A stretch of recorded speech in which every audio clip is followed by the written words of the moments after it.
காரைக்குடி மண்ணிற்கு வருகை தரும் துணை முதலமைச்சர் உதயநிதி ஸ்டாலின் அவர்களை வருக வருக வருக என அன்போடு அழைப்பது பாண்டியன் நகர், ரவிச்சந்திரன் நகர திமுக, காரைக்குடி. கருப்பு சிவப்பு படையின் வீரன் களத்தில் வெல்லும் துணிச்சல்காரன், காலம் கொடுத்த கடமை வீரன், ஞானம் புகழும் கலைஞர் பேரன், திருப்புவளையின் வழியில் வந்த தமிழ் குருதி, இளம் திராவிடருக்கு தலைமை தாங்கும் உதயநிதி. திருப்புவளையின் வழியில் வந்த தமிழ் குருதி, இளம் திராவிடருக்கு தலைமை தாங்கும் உதயநிதி.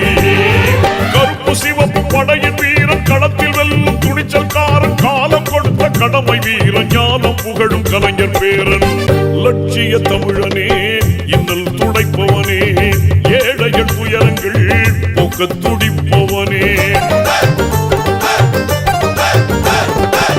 லட்சிய தமிழனே, இன்னல் துடைப்பவனே, ஏழைகள் துயரங்கள் போக்க துடிப்பவனே.